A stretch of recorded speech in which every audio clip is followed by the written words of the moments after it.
is heading for elite company. I've seen a lot of my friends over the years accomplish this, and it's been something I've wanted to accomplish for a long time. I mean, from Andrew Alira, Jacob Greenwood, Cole Schultz, these are all guys I grew up wrestling with, so to join them as part of that group would be a huge thing. Monarch senior Vince Cornella is one wrestling title away from a four-peat, which is not something he takes lightly.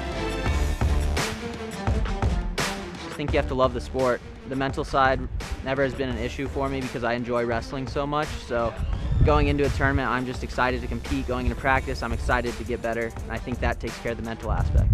Cornella never considered his fourth attempt would be in a different school's singlet. But this past month, the Boulder County Health Department nearly derailed his plans, canceling wrestling for its school districts for about a week. It wouldn't have changed my wrestling or anything. It just wouldn't have felt the same. I would have still done it with a smile on my face and ready to compete.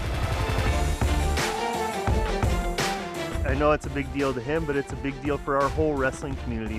While the Coyotes are reunited, there are restrictions in place. Some may consider wrestling in these masks to be a bit of an inconvenience, but this Monarch group behind me, they're just happy to have a season and to be wrestling for their own team. Looking on the bright side, it gets us in better shape because we have the restriction of oxygen, so it's something we have to deal with, and I think everyone on the team would say that they're just happy to be able to wrestle.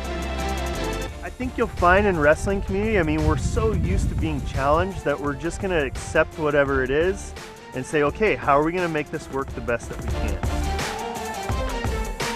In Louisville, Ariel Orsuto, 9 News.